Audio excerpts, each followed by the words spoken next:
Hello, viewers. I'm Simon Preston, and this is Reggae Boyz commentary. And the Reggae Boyz, the under 17 Reggae Boyz, has secured a 3-2 victory over our rivals, Trinidad and Tobago.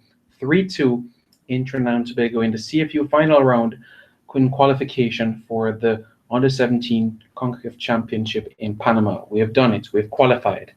The last time that we missed out on qualifying for this tournament was back in 2009 in Mexico. So we've done well in having a steady progression in pattern in qualifying for this tournament. I must say, it's such a wonderful feeling beating one of your bitter rivals, Trinidad and Tobago. Trust me, we all know what it's like in club football when you support a team. Well, it's Manchester Derby. If you're a Man U fan, you don't want City to win. The North London Derby, Arsenal, and Tottenham. You think about a time where Derby with Sunderland and Newcastle. To me, this is the Caribbean Derby.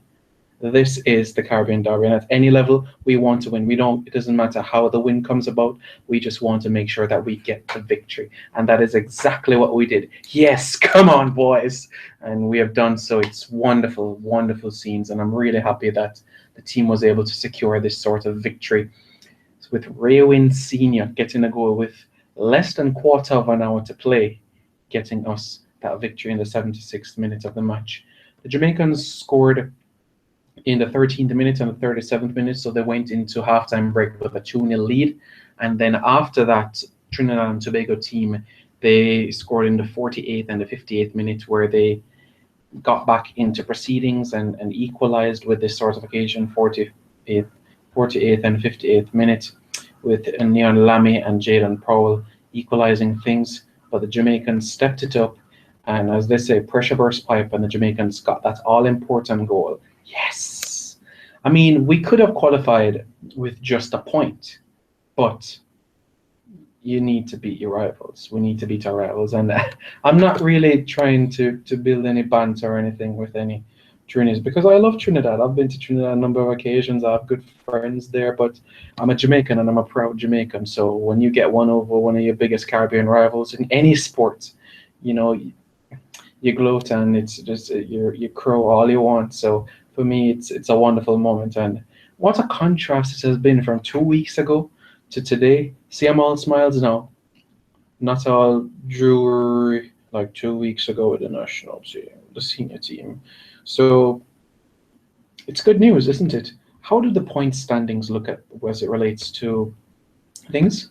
Well, this is how things stand in this group. The Haitians, they secured a 5-0 victory over Bermuda earlier today.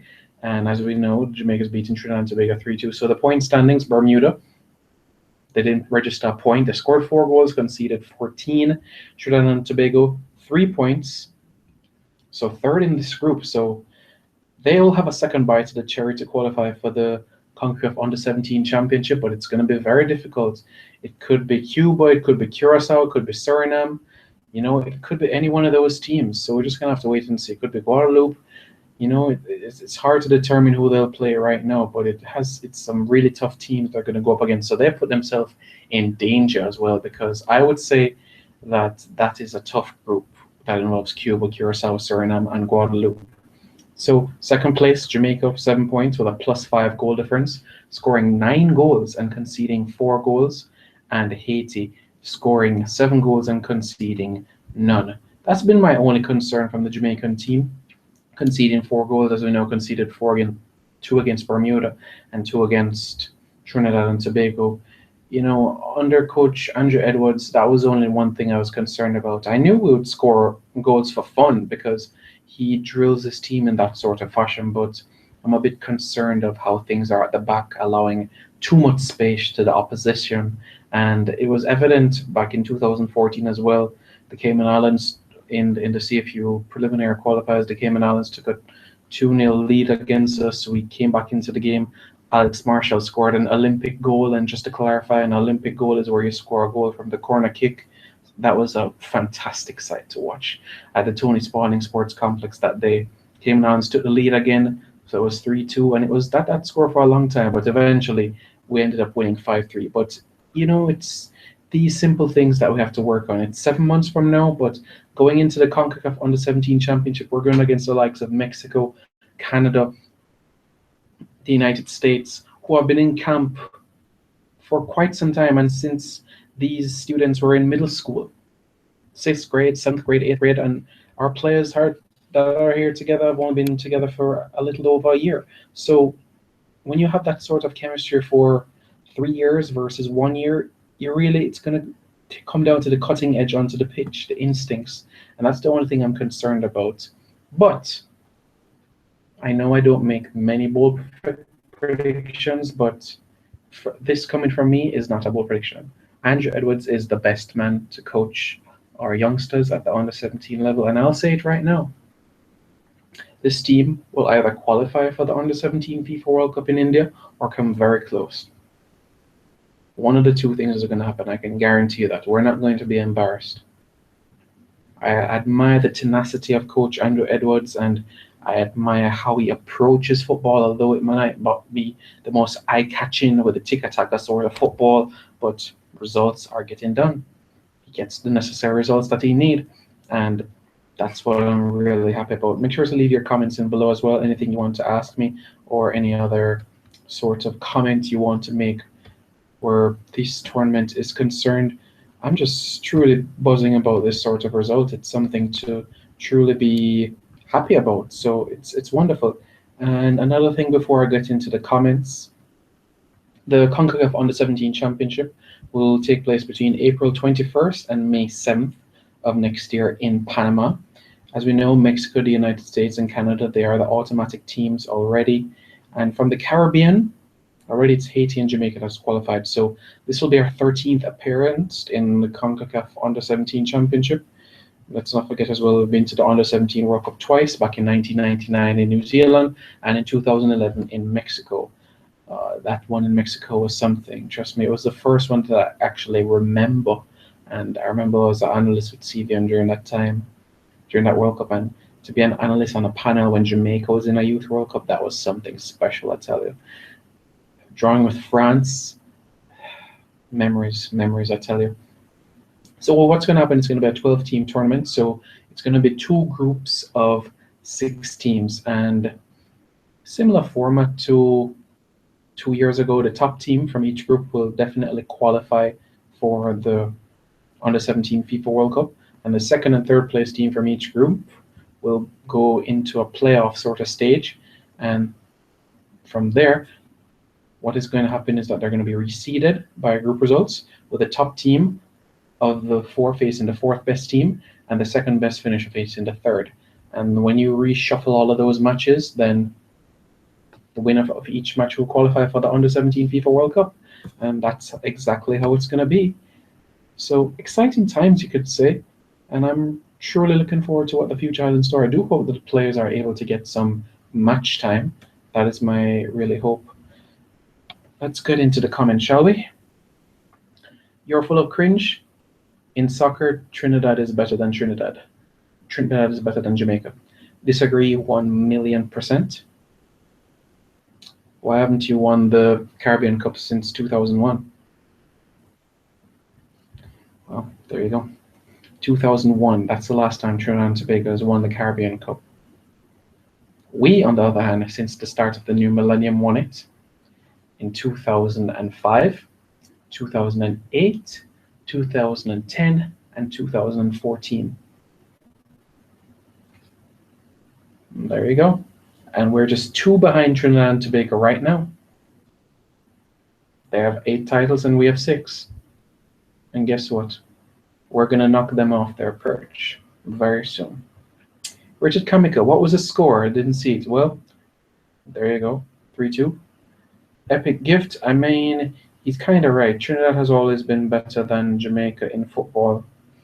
If you look at the head-to-head, Jamaica has the advantage where that is concerned. Bar the 2 friendly internationals, which Jamaica lost to Trinidad and Tobago in 2013, where we lost 1-0 at the Montego Bay Sports Complex and 2-0 to Trinidad and Tobago at the Hazley Crawford Stadium in Chris Birchall's finale. The last time Trinidad and Tobago beat Jamaica was 2001. Since then, we either won or draw every single one of those encounters. We are the best team in the Caribbean. Okay, Epic Gift Gold Cup qualifiers. Now, Remember that this is the under-17 tournament, so this is not anything related to Gold Cup at this point in time. Richard Kamika says, "Rip Dominic James." It is quite unfortunate, this sort of event. It is quite unfortunate, I agree. But I do believe that there are areas of our football that we can improve so that we can avoid certain things like this from happening. For an example, nutrition for players, hydration. Sometimes coaches would say to a player, if you drink too much water, then this will happen to you and you're going to get run over, right? And some of those things actually do happen, and we can't pressure our youngsters. This is a developmental purposes. The Mining Cup, the Costa Cup, it's a developmental purpose. And trust me, when these under-17 Jamaicans get back on the island and get into Mining Cup, they will be the cream of the crop for sure, definitely. Epic gift, Jamaica can win all the Caribbean Cups, but hey, I don't see them in the hexagonal. Well, put Trinidad and Tobago in the group we had with Costa Rica, Panama, and Haiti, and well, you wouldn't be in the hex, but we would if we were in your group, hands down, definitely. Yep, quite interesting, isn't it, about the Jamaicans' results today. I think Jamaica qualifying for an under-17 FIFA World Cup again could be a glimmer of hope to quite a catastrophic year we've had despite our 2-1 victory over Chile. But moving forward, I do believe there are certain elements that we can improve on, and we continue and we keep growing. And I'd like to say once again to all of you viewers and subscribers, thank you very much for helping me reach over that 500 subscriber mark. I really appreciate it. Continue telling to your friends, your family members, etc. to subscribe to Reggae Boyz Commentary. I'm pushing for 1,000 subscribers before the end of this calendar year, and I have a lot more content in plan. Stay tuned as well for Caribbean Football Weekly Podcasts, which is going to begin in just a couple of days' time, Season 2.